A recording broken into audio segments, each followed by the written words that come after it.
Welcome to the Bows. The rematch between Alexa Grasso and Valentina Shevchenko is coming up this weekend. The first time, it was a competitive fight. Most people had Grasso taking round 1, with Shevchenko taking rounds 2 and 3.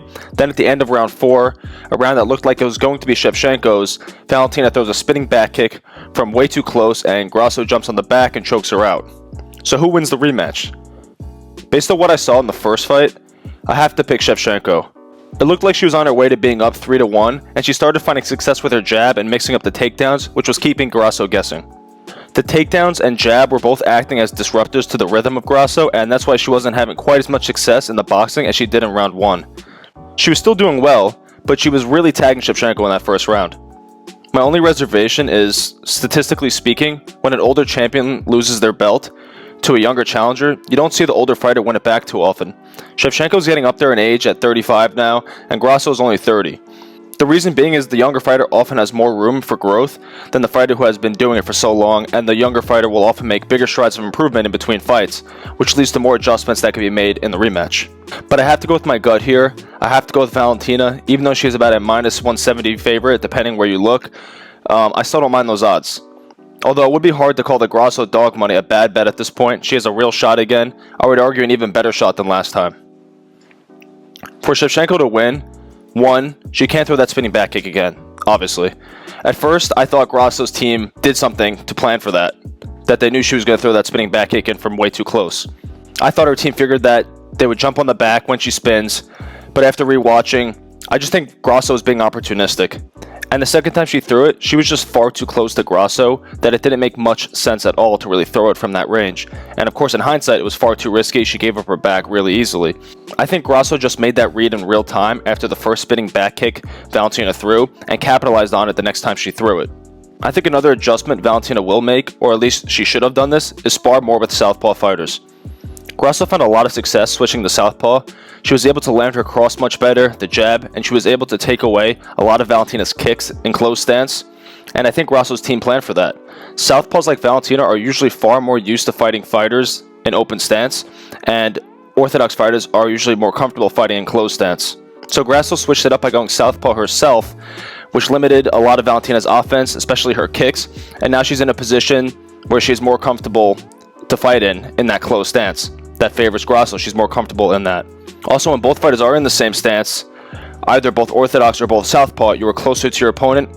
This made it easier for Grasso to close the distance and land her backhand. If you watch Grasso when she was in open stance with Valentina, so when Grasso was in orthodox, her right cross was coming up short a bit, but her left cross in southpaw was landing right on the chin of Valentina. So after all that, we know Grasso holds the advantages in the boxing, although Shevchenko had a very effective jab last time. Valentina has better kicks, but they were mitigated quite a bit in the first fight. Valentina is the better overall grappler, especially in the wrestling, and Grasso is a bit more squirmy in the grappling. She has this ability to be able to get out of bad positions fairly often. And Grasso is an opportunistic submission artist. If Shevchenko makes a mistake like that again, it may be over for her again. I think Valentina is going to want to fight a similar way to how she fought in the first fight, starting in the second round. Mixing the takedown attempts, even if you don't get them, and get your jab going to keep Alexa off of you. But you'll have to be smarter this time, because Grasso will make adjustments. I don't know if Grasso can make enough strides in the wrestling to stop many takedowns compared to last time. Maybe she'll stop a few more, but don't be surprised if she has a guillotine ready for Shevchenko if she shoots a bad shot. I could see her jumping guillotine. Valentina's going to have to time these takedowns well. Also, Valentina has to anticipate that Grasso is going to have a counter ready for her jab. So it's important that Valentina feints to draw out the counter so that she can, 1, get a read on what she has planned as a counter to the jab, and 2, she can then counter off of Alexa's counter. I like to see Shevchenko feint a lot more in general in this fight. She didn't feint much in the first fight at all. Freeze Alexa, make her reset, and that can help quite a bit.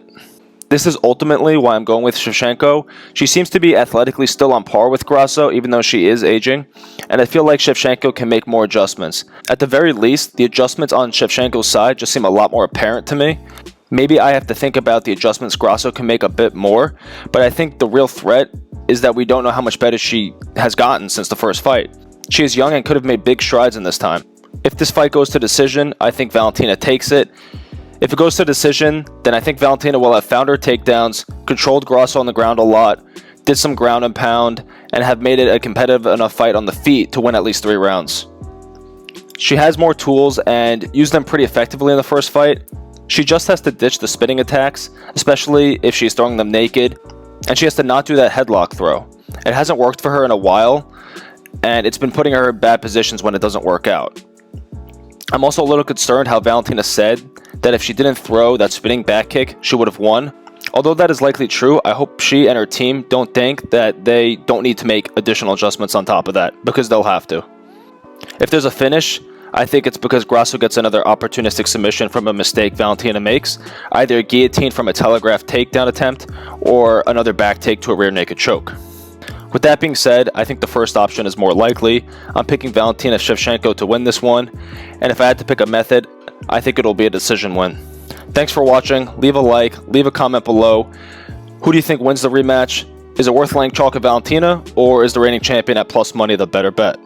Peace.